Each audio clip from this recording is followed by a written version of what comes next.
Ikawalong kabanata. At sinabi pa ng Panginoon, sa mga panahong iyon, kukunin sa mga libingan ang mga buto ng mga hari, ng mga pinuno ng Huda, pati na ng mga pari, mga propeta, at mga mamamayan ng Jerusalem. Pagkatapos ikakalat ito sa lupain na nakabilad sa init ng araw, sa liwanag ng buwan, at mga bituin na kanilang minahal, pinaglingkuran, sinunod, sinanggunian, at sinamba. Hindi na muling titipunin ang mga buto nila, ni ililibing, kundi ikakalat sa lupa na parang dumi.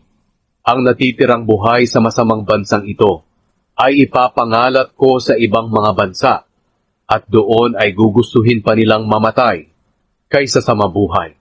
Ako ang Panginoong makapangyarihan ang nagsasabi nito.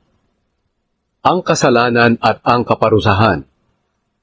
Sinabi sa akin ng Panginoon na sabihin ko ito sa mga tao. Kapag naligaw siya, hindi ba't muli siyang bumabalik? Pero kayong mga taga-Jerusalem, bakit patuloy kayong lumalayo sa akin? Bakit ayaw ninyong iwanan ang mga Diyos-Diyosan na dumadaya sa inyo at magbalik sa akin? Pinakinggan kong mabuti ang mga sinabi nyo, pero hindi tama ang mga ito. Walang sino man sa inyo ang nagsisi sa inyong kasamaan. Wala man lang nagsabing, ano ba itong ginawa ko? Sa halip, ang bawat isa sa inyo ay naging mabilis sa paggawa ng kasalanan na parang kabayong papunta sa digmaan. Nalalaman ng tagak, ng kalapati at ng langay-langayan kung kailan sila lilipad patungo sa ibang lugar at kung kailan sila babalik. Pero kayong mga hinirang ko ay hindi alam ang aking mga tuntunin. Paano ninyo nasasabing marunong kayo? Dahil ba alam ninyo ang mga kautusan ng Panginoon? Ang totoo, binago iyon ng inyong mga guro. Mapapahiya ang mga nagsasabing sila ay marurunong. Matatakot sila dahil bibihagin sila. Itinakwil nila ang mga salita ko. Gagawin ba nila ito kung talagang marunong sila? Kaya ibibigay ko sa iba ang mga asawa at mga bukirin nila, sapagkat maging mga dakila man o mga dukha, ay pare-parehong naging sakim sa pera, pati na ang mga propeta at mga pari. Hindi nila sineseryoso ang paggamot sa sugat ng mga mamamayan ko, kahit malubha na ito. Sinasabi nilang, mabuti ang lahat kahit na hindi ito mabuti. Ikinakahiya ba nila ang mga ugali nilang kasuklam-suklam? Hindi, sapagkat wala na silang kahihiyan, ni hindi nga namumula ang kanilang mukha sa kahihiyan. Kaya ako, ang Panginoon, ay nagsasabing mapapahamak sila katulad ng iba. Ibabagsak sila pagdating ng araw na parurusahan sila. Lubos ko silang lilipulin at sisirain ko ang mga bunga ng kanilang mga ubas at igos. Pati ang mga dahon nito'y malalanta. Ang mga ibinigay ko sa kanila ay mawawala. Pagkatapos sasabihin nila, ano pa ang hinihintay natin? Hali kayo, tumakas na tayo papunta sa mga napapadirang lungsod at doon na tayo mamatay.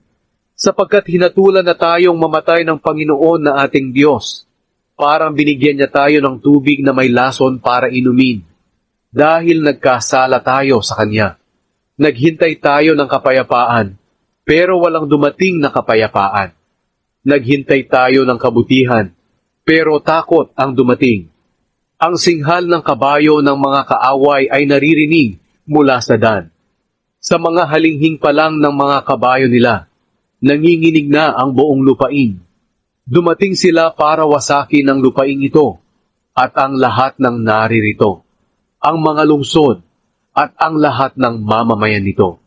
Sinabi ng Panginoon, makinig kayo, magpapadala ako ng mga kaaway na parang mga makamandag na ahas na hindi napapaamo ng kahit sino at tutuklawin nila kayo.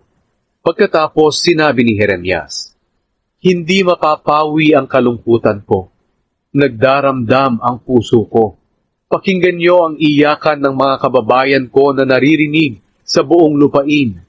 Sinabi nila, Wala na ba ang Panginoon sa Jerusalem? Wala na ba roon ang Diyos na hari ng Jerusalem?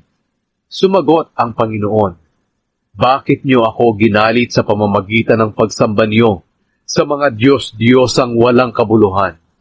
Sumagot ang mga tao, tapos na ang anihan, tapos na rin ang tag-araw, pero hindi pa kami naililigtas. Nagdaramdam ako dahil sa nararanasang hirap ng mga kababayan ko. Nagluluksa ako at natitigilan. Wala na bang gamot sa Gilead? Wala na bang manggagamot doon? Bakit hindi gumagaling ang sugat ng mga kababayan ko?